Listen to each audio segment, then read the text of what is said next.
Hello, and welcome to Unity of Fredericksburg. My name is Chris, and I'm pleased to welcome you to the Unity of Fredericksburg weekly online gathering. At Unity of Fredericksburg, we're advancing the movement of spiritual awakening and transformation through unity, a positive path for spiritual living. We thank those of you watching on YouTube live or later, and we invite you to subscribe to our YouTube channel. If you're able to attend live, we encourage you to join us in the Zoom community room for the full Sunday morning experience. It includes music, prayer, and connection. Our weekly newsletter includes the Sunday service link. You can subscribe to receive that on our website at uofva.org. For everyone local to Central Virginia, Unity of Fredericksburg offers a variety of fun and enriching in-person gatherings every month. Subscribe to our weekly newsletter at uofva for all the details.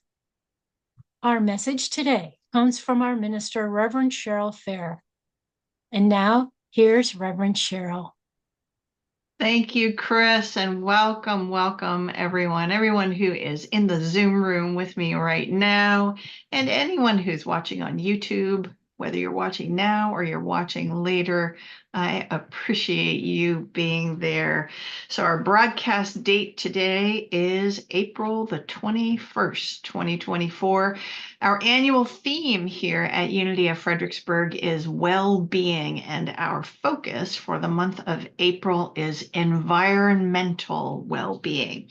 My title for today is Finding Awe in Nature, and tomorrow, April 22nd, is Earth Day. So we are all about nature and the earth today, because our ties to and our relationship with the natural world are essential to our own sense of environmental well-being. So I have a little, some fun facts for you to start off today. From nature, we're going to talk about ladybugs, all right? So ladybugs are more accurately classified as beetles. They are a certain type of beetles, and legend has it that ladybugs were named after the Virgin Mary, who that is often referred to as Our Lady of this or Our Lady of that. So that's where the name ladybugs come from. So as the story goes, during the Middle Ages in Europe, farmers faced devastation of their crops from swarms of aphids. And the farmers prayed and prayed and prayed for help from the Virgin Mary, and they were blessed with a miracle as ladybugs swarmed their fields and devoured all of those little aphids. And in gratitude, those beetles became known as Our Lady's beetle, or Beetle of Our Lady. So it is also said that the spots that are common, it's common to have 7 spots on a ladybug, were believed to symbolize the 7 joys and sorrows of the Virgin Mary. So ladybugs are natural pest control agents with their appetite for harmful insects, especially aphids. And a single ladybug can consume up to 50 aphids a day. So that significantly reduces the need for pesticides and things like that.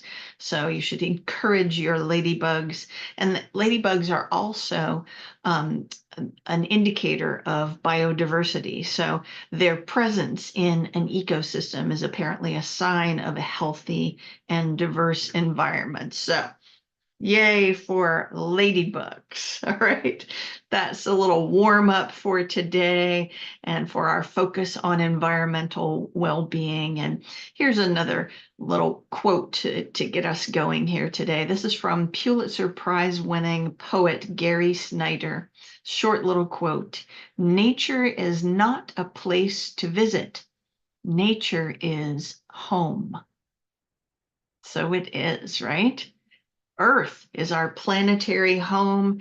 And when it comes to our own sense of environmental well-being, the Earth, the state of the Earth, and the natural elements that surround us are powerful influences on our sense of well-being.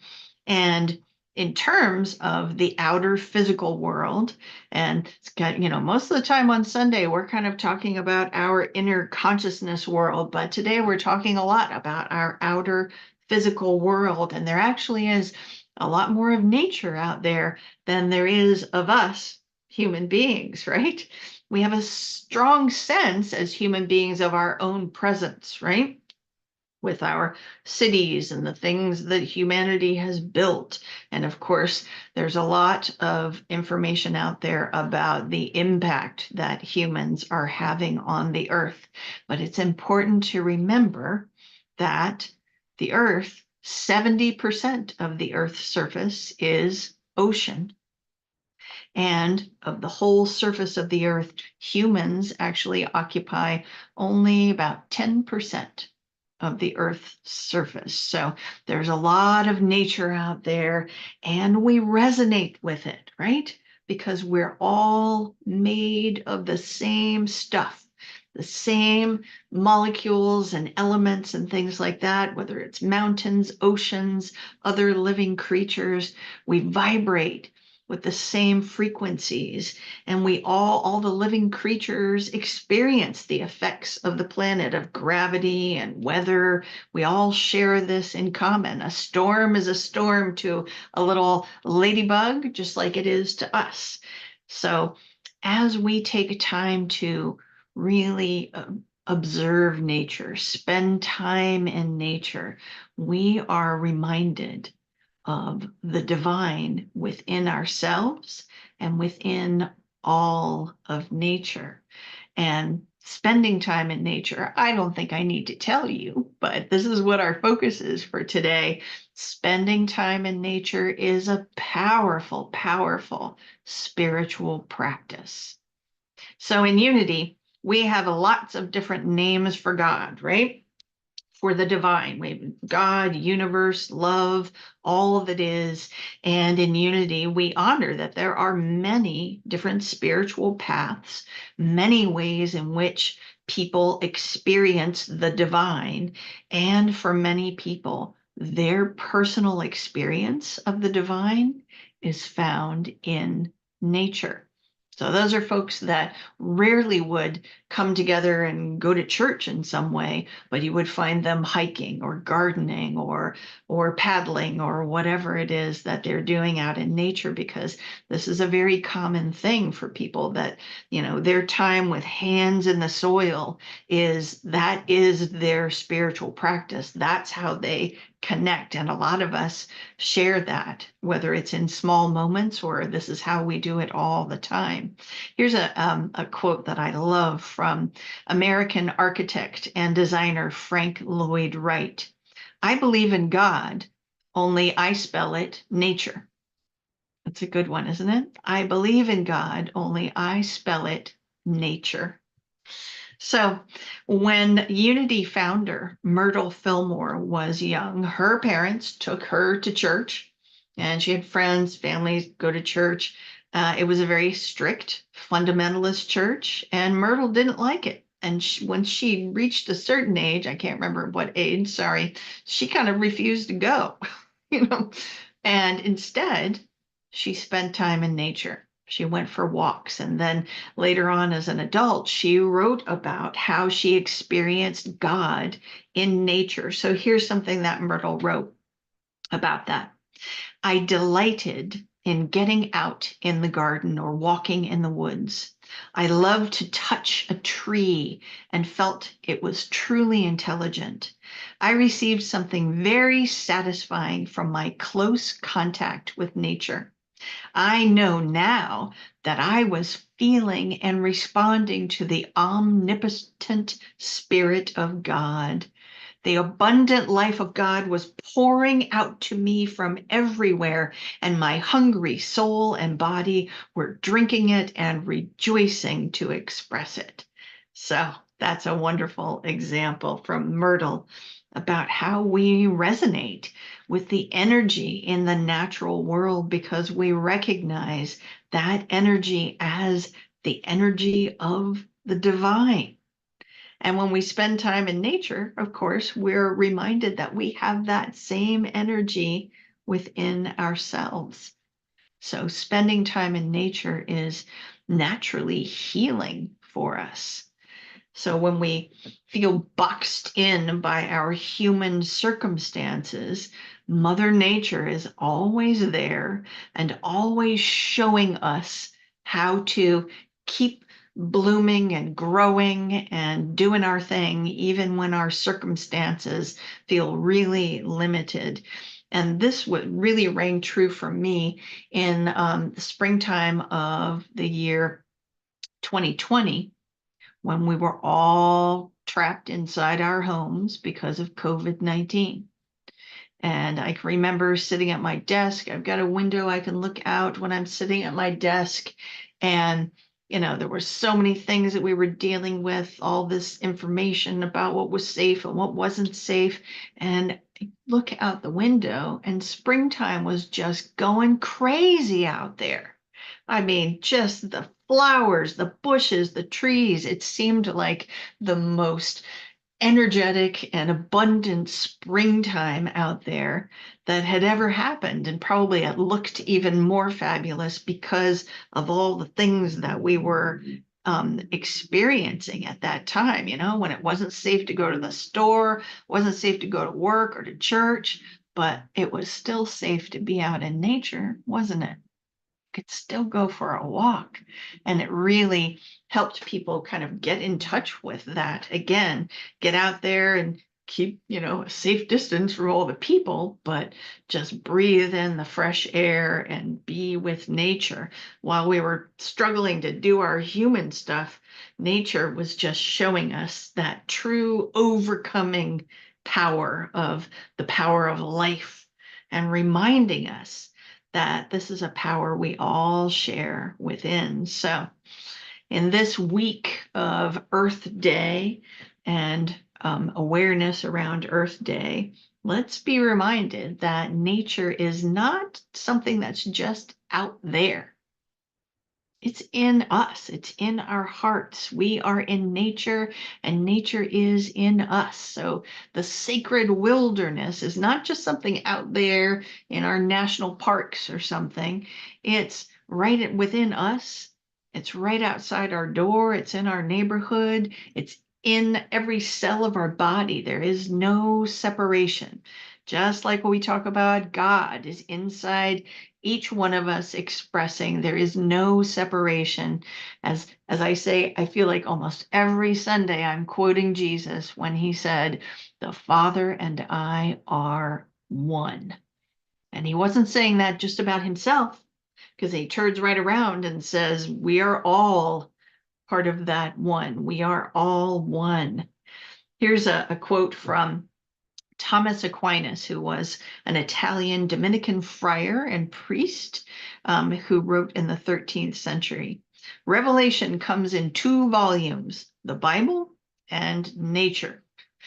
So there is Thomas Aquinas putting nature right up there with scripture in its power and the messages that it gives us and the example it provides us. So spending time in nature is a powerful tool for enhancing our own sense of well-being, right? Enhancing and deepening our awareness of that which we call God, affirming our connection with the universe as a whole. And spending time in nature has clear and measurable benefits. So one of the sources that I have been referring to as I put together this message today is this book called Awe by an author called Dasher Keltner. The subtitle is The New Science of Everyday Wonder and How It Can Transform Your Life. Now, he's talking about lots of different kinds of awe, but you better bet he's got a whole chapter on awe in nature. But let's read what he has to say about getting outdoors. Getting outdoors in nature empowers our attention, what William James called the very root of judgment, character, and will, and our ability to discern what is urgent from what is not, and how to place the hectic moments of our days into a broader narrative. In geographical regions where the population has access to outdoor spaces, people report greater happiness and goodwill toward others. In fact, it is hard to imagine a single thing you can do that is better for your body and mind than finding awe outdoors. So, one of the things that this author, Dasher Keltner, did was partner with an outdoor adventure specialist and Iraq War veteran named Stacy Brace to document the effect of whitewater rafting expeditions with both veterans experiencing PTSD and teenagers experiencing mental health challenges, around all the things that teenagers have to deal with. And here's a little quote for the results, because they were doing scientific method here, so they were kind of interviewing and spending time with all of these folks before they went on the whitewater rafting trip, and then afterwards. So here's what it says. A week after the trip, both teens and veterans felt less stress. They reported greater well-being. The teens reported better relationships with family and friends. And veterans showed a 32% drop in the feelings and symptoms associated with PTSD. So all of this from just spending time in nature. Now, the book, as I mentioned, focuses on awe in lots of different settings, but nature being one of them. So when we spend time in nature, we experience moments of awe much more frequently than we do in man-made environments. So another thing that Keltner says in the book is evidence suggests that nature is its own kind of temple, offering innumerable spaces where we might experience what we perceive to be the divine. And here's a quote. Here's another nice quote. I have lots of quotes for you today around Earth Day. This one's from Ralph Waldo Emerson's essay, Nature, in 1836. In the woods, we return to reason and faith. There I feel that nothing can befall me in life, no disgrace, no calamity, which nature cannot repair. So, can you remember a time when you experienced awe in nature? Maybe there are several. Just think about that for a moment. I'll share one of my personal experiences around awe in nature. So, my father was born and raised in a small town called Worland, Wyoming. And so because of that, I have in my life been able to travel out west a number of times to Wyoming and Montana in particular, and spend time in some fabulous outdoor spaces. And one that I remember in particular, this was a family trip, and we were spending time at a lodge that was just down the road from a town called Buffalo, Wyoming. And every day, the guys would go out fishing, and this would be my a couple of cousins and my dad, and I always liked to go along. I wasn't so interested in the fishing, but what I was doing was just scrambling around on the rocks around the stream where they were fishing and taking in nature. And there was one day in particular where I was downstream of where they were fishing, and I was scrambling around on some rocks, and I came around a corner, and it was as if I had entered a temple. like a sacred space. There was kind of an outcropping of rocks, and under that outcropping, there was a single wildflower blooming there. Now, the state flower of Wyoming is a beautiful flower called Indian paintbrush. And it has a wonderful feathery red flowers at the top. And here, under this outcropping of rocks, next to this bubbling, babbling mountain stream, was this single flower growing there. And it just felt like I had entered sacred space, like a sacred little secret temple there. And I mean, my breath was taken away. I was truly in that state of awe in nature. And obviously, I haven't forgotten it all of these years because it was such a powerful moment. So I invite you to think about times that you have engaged with nature and have had a moment like that where your breath is taken away because you just feel so connected to the divine. Whether you have a word for it, you're just experiencing that beauty, that wonder.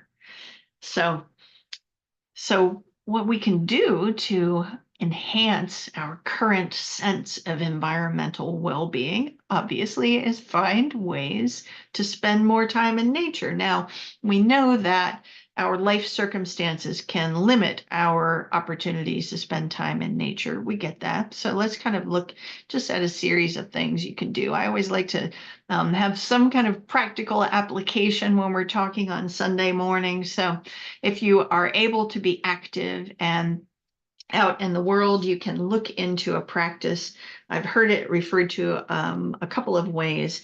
One is called forest bathing. You can look it up and see, how you do. Basically, it's kind of just really mindfully being on a walk out in nature.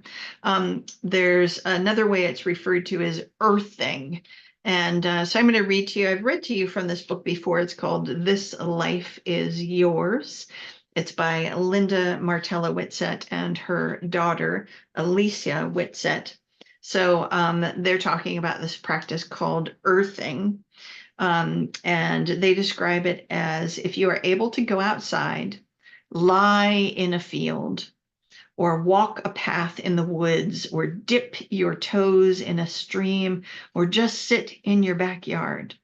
By connecting yourself to nature, you become grounded and place yourself squarely in the here and now. Your feet are on the ground, you become calm and aware, and your body also absorbs vital nutrients when outdoors. So you can practice some forest bathing or earthing, and just imagined a moment in nature that you've had before, and how it might be similar to that practice of forest bathing or earthing. So if you're not able to get out to do that, something simpler, like just see if you can take a little stroll outdoors. And if a walk is not for you, find a bench. See if you can find a bench and just sit for a while and watch the birds and the squirrels and all of the plants and flowers. So just imagine that right now, if you were sitting on a bench in a favorite place that you can remember, and just observing that.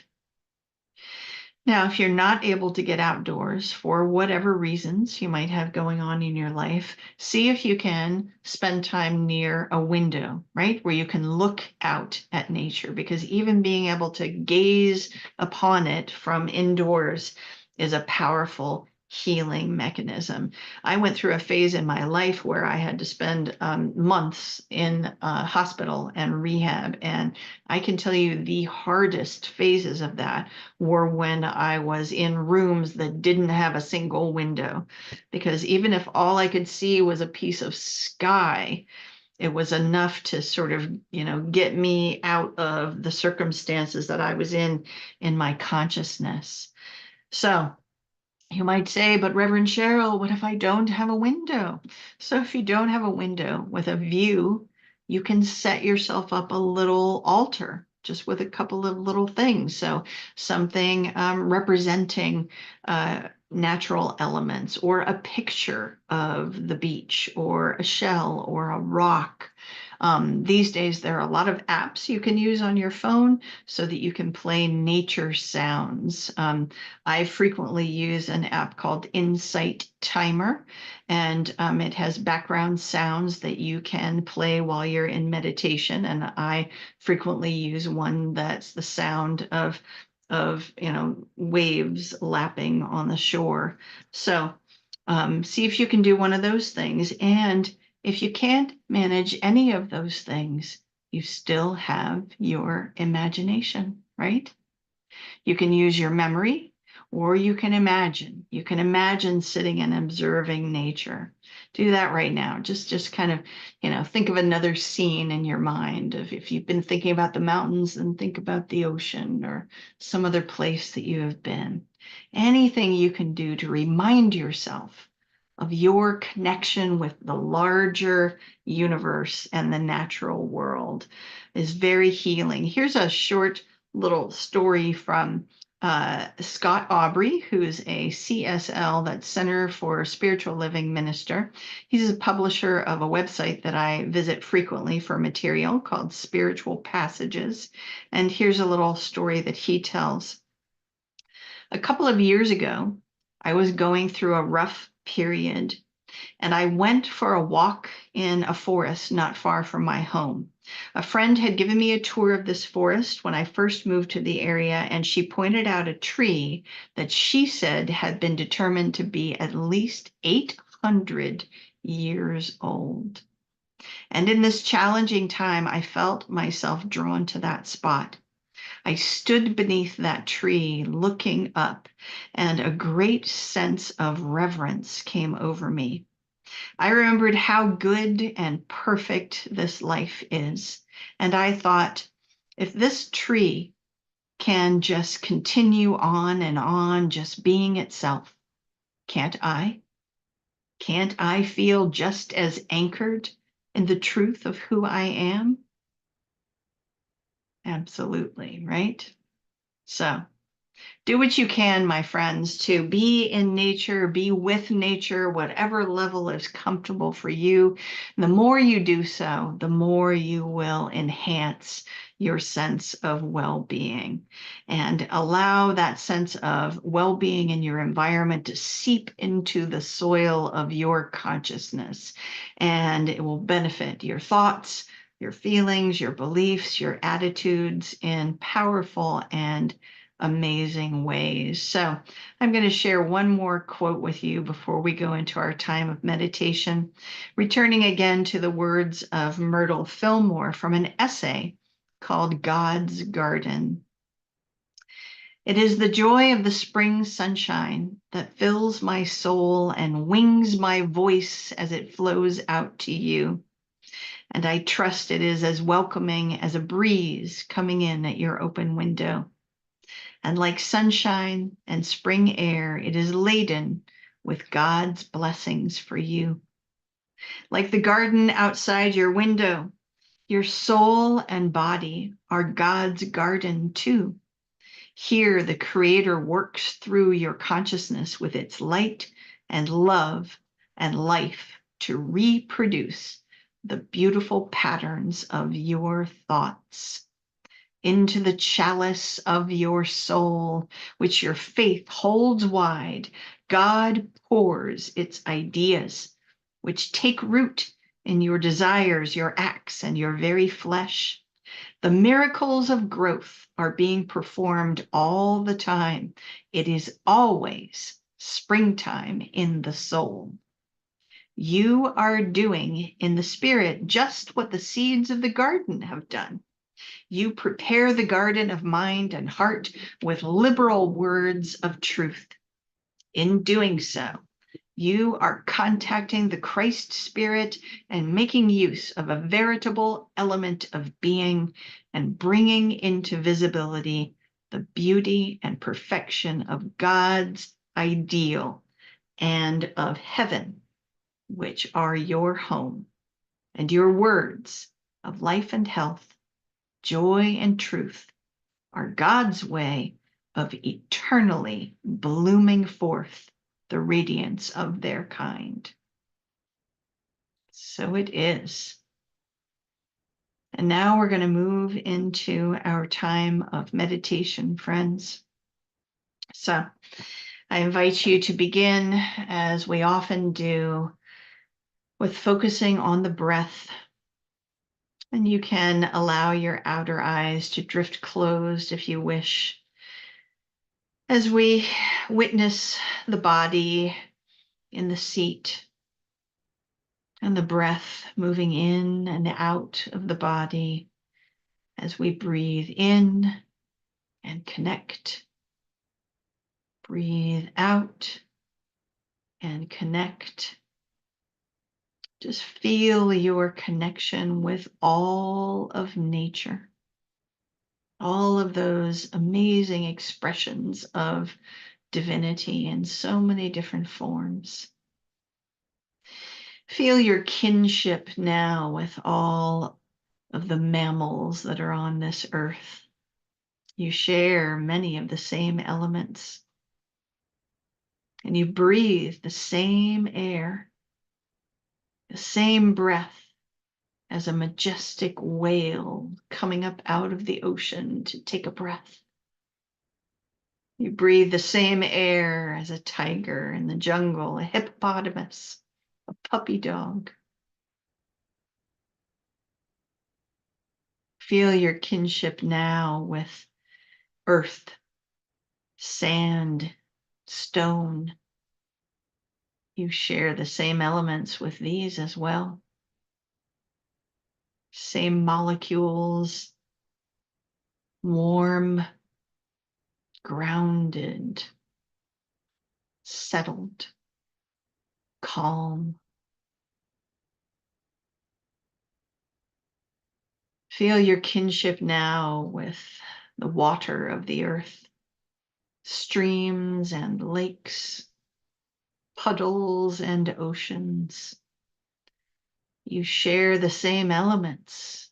Your body itself is nearly 70% water, just like the earth is 70%.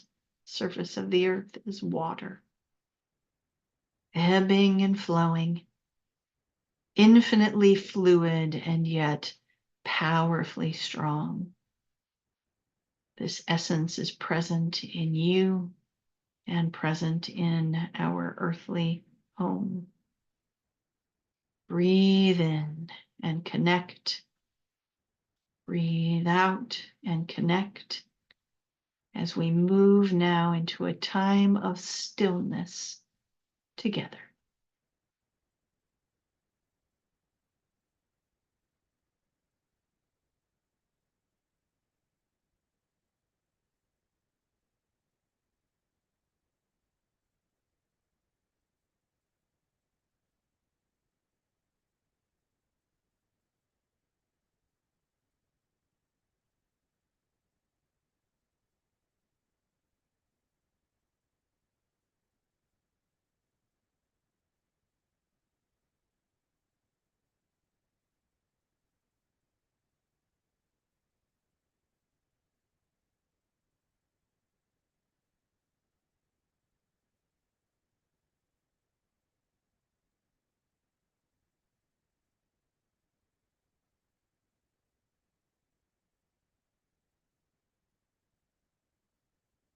And as we begin to bring our attention back to the current moment, back to the body in the seat and the breath in the body,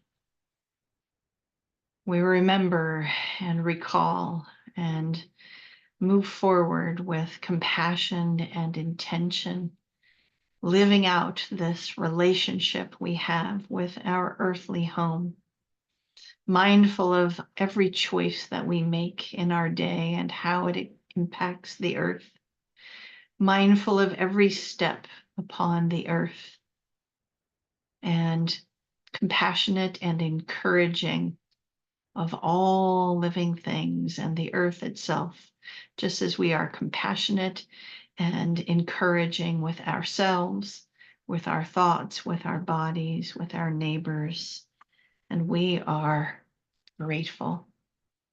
So we close this time of meditation with an affirmation. The affirmation is a simple one, my friends. I'll say it once and then you can repeat it with me a couple times at home. I bless the earth and the earth blesses me. Say it with me. I bless the earth and the earth blesses me. Let's say it one more time. I bless the earth and the earth blesses me. So I'm grateful that you have been here with us today. That's it for me, and I'm going to hand it back over to our friend Chris.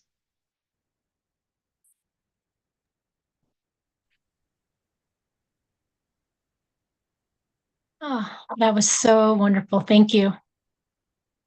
And thanks everyone for watching the weekly broadcast from Unity of Fredericksburg. Visit our website, uofva.org, to learn more about our mission of spiritual awakening and transformation. Support our ministry with your financial donation. Thanks again for watching, and